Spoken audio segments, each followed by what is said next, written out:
ನಮಸ್ತೆ ಮಿತ್ರರೇ. ಹಾಗಲಕಾಯಿ ಹೇಳಿದರೆ ತುಂಬ ಮಂದಿಗೆ ಇಷ್ಟ ಇರೋದಿಲ್ಲ, ಅದು ಕಹಿಯಾಗಿರ್ತದೆ ಅಂತ. ಅದು ಸಣ್ಣವರಿದ್ದಾಗ ಹಾಗಲಕಾಯಿ ನೋಡಿದ ಕೂಡಲೇ ಅದರ ಪದಾರ್ಥ ತಿನ್ನಲಿಕ್ಕೆ ನಾವು ಕೇಳ್ತಿರ್ಲಿಲ್ಲ.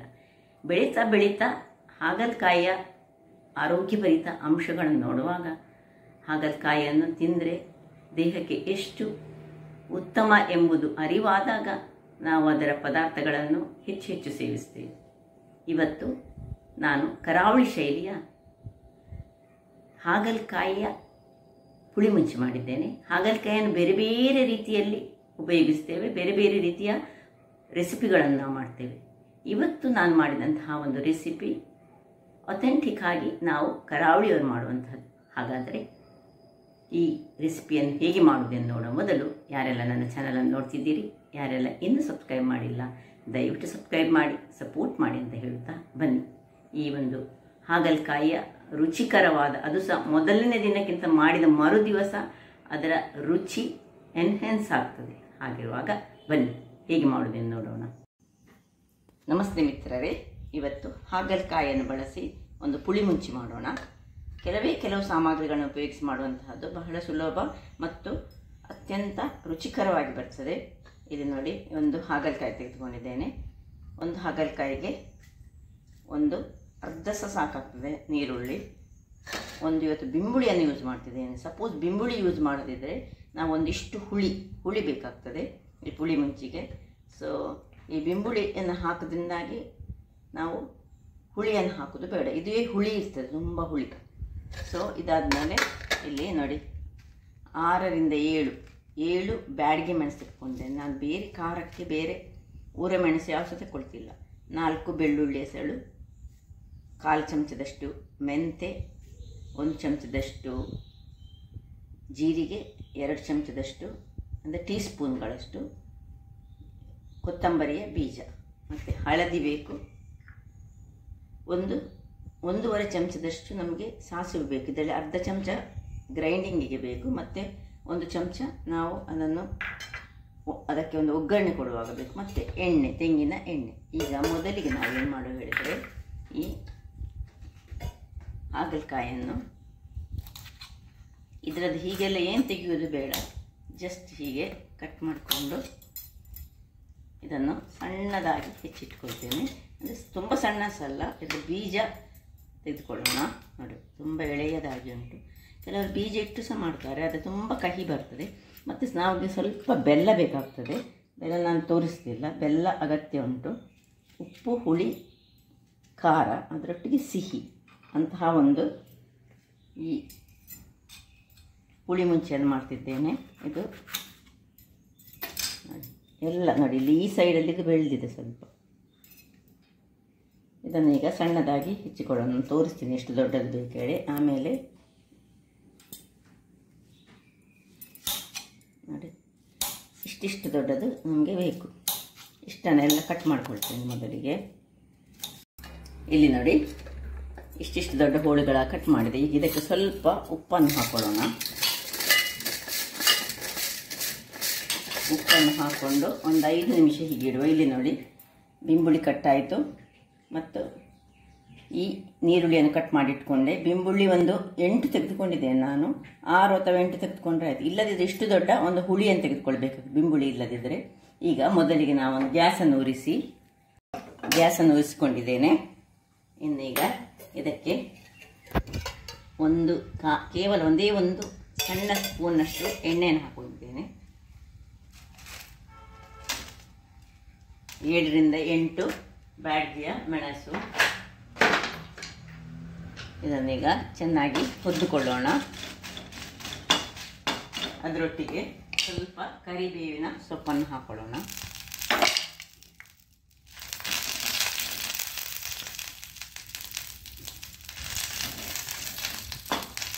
ಕರಿಬೇವಿನ ಸೊಪ್ಪು ಸ್ವಲ್ಪ ಕಲರ್ ಚೇಂಜ್ ಆಗುವಾಗ ಇಲ್ಲಿ ಬೆಳ್ಳುಳ್ಳಿಯನ್ನು ಬಿಟ್ಟು ಮೆಂತೆ, ಜೀರಿಗೆ ಹಾಗೂ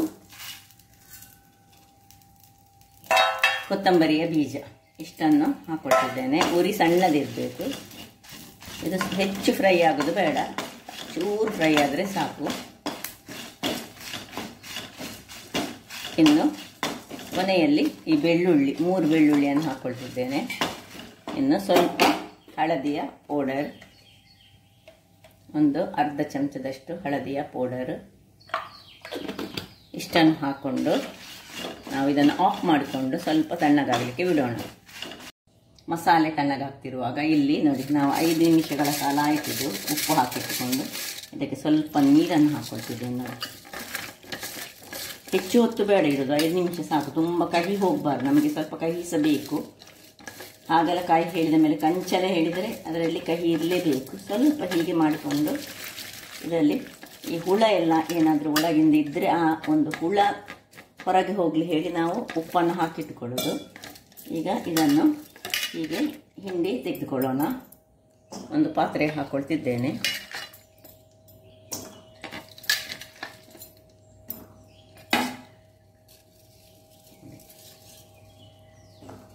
ಇಷ್ಟಾದ ಮೇಲೆ ಇದಕ್ಕೆ ನೀರುಳ್ಳಿ, ಇದು ನಾನು ಒಂದೇ ಹಾಗಲಕಾಯಿ ತೆಗೆದುಕೊಂಡಿದ್ದಾಗಿ ಒಂದು ಸಣ್ಣ ಈರುಳ್ಳಿಯನ್ನು ತೆಗೆದುಕೊಂಡಿದ್ದೇನೆ. ಅಂದರೆ ಇನ್ನು ಈ ಒಂದು ನಿಂಬುಳಿ ಎಲ್ಲವನ್ನು ಹಾಕ್ಕೊಂಡು ಒಲೆಯನ್ನು ಉರಿಸಿಕೊಂಡು ಸ್ವಲ್ಪ ಕರಿಬೇವಿನ ಸೊಪ್ಪು ಸಹ ಹಾಕೊಳ್ಳೋಣ. ಇನ್ನು ಸ್ವಲ್ಪ ನೀರನ್ನು ಹಾಕ್ಕೊಂಡು ಮುಳುಗುವಷ್ಟು ನೀರನ್ನು ಹಾಕ್ಕೊಂಡು ಮುಚ್ಚಿ ಇದನ್ನು ಬೇಯಿಸ್ಕೊಳ್ಳೋಣ. ಮುಚ್ಚಳವನ್ನು ಮುಚ್ಚಿ ಬೇಯಿಸ್ಕೊಳ್ಳೋಣ. ಒಂದು 5 ರಿಂದ 6 ನಿಮಿಷ ಬೇಯಲಿಕ್ಕೆ ಬೇಕಾಗ್ತದೆ ಅದು. ಅಷ್ಟೊತ್ತಿಗೆ ನಾವು ನೋಡಿ, ಇದೀಗ ತಣ್ಣಗಾಗಿದೆ. ಇದನ್ನೀಗ ನಾವು ಒಂದು ಸಣ್ಣ ಮಿಕ್ಸಿ ಜಾರಿಗೆ ಹಾಕೊಳ್ಳೋಣ.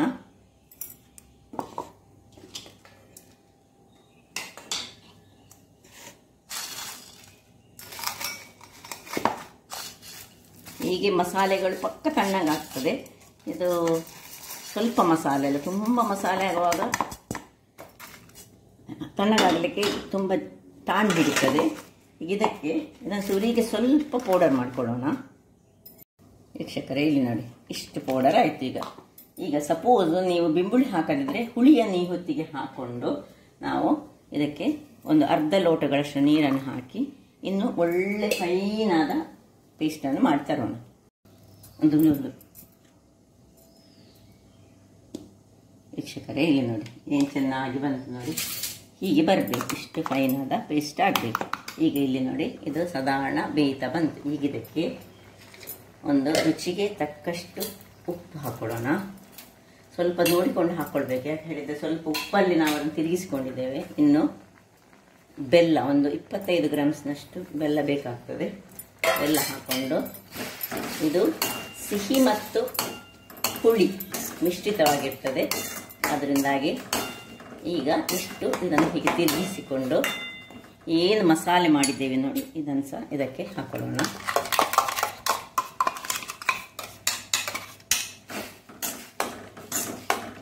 ಇದಕ್ಕೊಂದು ಒಗ್ಗರಣೆ ಹೇಳಿದರೆ ಅದೊಂದು ಬಹಳ ಮುಖ್ಯವಾದದ್ದು. ಅದನ್ನು ಕೊನೆ ಕೊಡೋದು.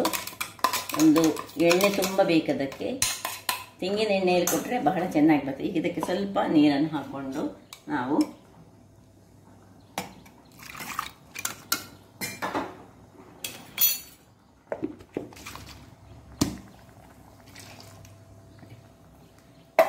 ಸ್ವಲ್ಪ ತಿರುಗಿಸಿಕೊಳ್ಳೋಣ. ಇನ್ನು ಹದಾ ಉರಿಯಲ್ಲಿ ಇದನ್ನು ಬೇಯಿಸಿಕೊಳ್ಳೋಣ. ಒಂದು 3 ನಿಮಿಷಗಳ ಬಳಿಕ ನೋಡಿ ಹೇಗೆ ಬೆಂದಿದೆ ನೋಡಿ. ಈಗ ಎಲ್ಲ ಬೆಂದಿತ್ತು. ಇನ್ನು ಪುನಃ ಇದನ್ನು ಹೀಗೆ ಮುಚ್ಚಿ ಸಣ್ಣ ಉರಿಯಲ್ಲಿ ಇಟ್ಕೊಳ್ಳೋಣ. ಸಣ್ಣ ಉರಿಯಲ್ಲಿ ಇಟ್ಕೊಂಡು ಇಲ್ಲಿ ನಾನೊಂದು ಬಾಣಲೆಯನ್ನು ಹಚ್ಚಿದ್ದೇನೆ. ಬಾಣಲೆಯಲ್ಲಿ ಸ್ವಲ್ಪ ಎಣ್ಣೆಯನ್ನು ಹಾಕೊಳ್ಳೋಣ. ಸ್ವಲ್ಪ ಹಿಡಿದ್ರೆ ಒಂದು 4 ಚಮಚ ಬೇಕಾಗ್ತದೆ. ಯಾಕೆ ಹೇಳಿದರೆ ಇದಕ್ಕೆ ನಾವು ತೆಂಗಿನಕಾಯಿ ಬಳಸಲಿಲ್ಲ, ಅದರಿಂದಾಗಿ ಸ್ವಲ್ಪ ಒಂದು ಎಣ್ಣೆ ಒಂದು 4 ಚಮಚ ಹಾಕೊಳ್ಬೇಕಾಗ್ತದೆ. ಮತ್ತೆ ನಿಮ್ಮ ಖುಷಿ, ಹಾಕೊಳ್ಳೋದಿದೆ ಸಹ ನಡೀತದೆ. ಈಗ ಒಂದು 5-6 ಬೆಳ್ಳುಳ್ಳಿಯನ್ನು, ಸ್ವಲ್ಪ ಬೆಳ್ಳುಳ್ಳಿ ಇದಕ್ಕೆ ಜಾಸ್ತಿ, ಒಳ್ಳೆ ಗುದ್ದಿಕೊಳ್ಳೋಣ. ಗುದ್ದಿಕೊಂಡು ಬೆಳ್ಳುಳ್ಳಿ ಇದರಲ್ಲಿ ಒಳ್ಳೆ ಕಾಯಬೇಕು, ಚೆನ್ನಾಗಿ ಕಾಯಬೇಕು. ಒಳ್ಳೆ ಹೊಂಬಣ್ಣ ಬರುವವರೆಗೆ ಕಾಯೋಣ. ನೋಡಿ, ಕಲರ್ ಚೇಂಜ್ ಆಗ್ತಾ ಬರುವಾಗ 1 ಚಮಚದಷ್ಟು ಉದ್ದಿನ ಬೇಳೆ ಹಾಕ್ಕೊಳ್ತಿದ್ದೇನೆ. ಉದ್ದಿನ ಬೇಳೆ ಸ್ವಲ್ಪ ಇದರಲ್ಲಿ ಫ್ರೈ ಆಗಬೇಕು. ಅಷ್ಟೊತ್ತಿಗೆ ಸ್ವಲ್ಪ ಕರಿಬೇವಿನ ಸೊಪ್ಪನ್ನು ಸ್ವಲ್ಪ ಹೀಗೆ ಕಟ್ ಮಾಡಿ ಹಾಕೊಳ್ಳೋಣ. ಅದರ ಸ್ಮೆಲ್ ತುಂಬ ಚೆನ್ನಾಗಿ ಬರ್ತದೆ. ಇನ್ನು 1 ಕೆಂಪು ಮೆಣಸು, ಇನ್ನು ಕೊನೆಯದಾಗಿ ಸಾಸಿವೆ. ಇದರಲ್ಲಿ ಸಾಸಿವೆ ಸ್ವಲ್ಪ 1 ಚಮಚದಷ್ಟು ಸಾಸಿವೆ ಇದಕ್ಕೆ ಹಾಕ್ಕೊಂಡಿದ್ದೇನೆ. ಆಗ ಫ್ರೈ ಮಾಡುವಾಗ ನಾನು ತೋರಿಸಲಿಲ್ಲ, 1/4 ಚಮಚದಷ್ಟು ಅದಕ್ಕೆ ಹಾಕ್ಕೊಂಡಿದ್ದೇನೆ ಸಾಸಿವೆ. ಇಲ್ಲಿ ಇದೀಗ ಸಾಸಿವೆ ಸಿಡಿಯುವಷ್ಟು ಹೊತ್ತು ನಾವು ಕಾಯಬೇಕು. ಸಿಡಿಲಿಕ್ಕೆ ಆಗುವಾಗ ಇದನ್ನು ಆಫ್ ಮಾಡಿಕೊಂಡ್ರೆ ಎಲ್ಲ ಒಳ್ಳೆ ಸಿಡಿತದೆ. ಸೊ ಇಷ್ಟಾಗುವಾಗ ಇದನ್ನು ಇಲ್ಲಿ ಟ್ರಾನ್ಸ್ಫರ್ ಮಾಡ್ಕೊಳ್ಳೋಣ. ನೋಡಿ, ಇದು ನೋಡಿ ಹೇಗೆ ಆಯಿತು ಅಂತ. ಇದನ್ನು ಆಫ್ ಮಾಡಿಕೊಂಡೆ ಇದನ್ನು ಇದಕ್ಕೆ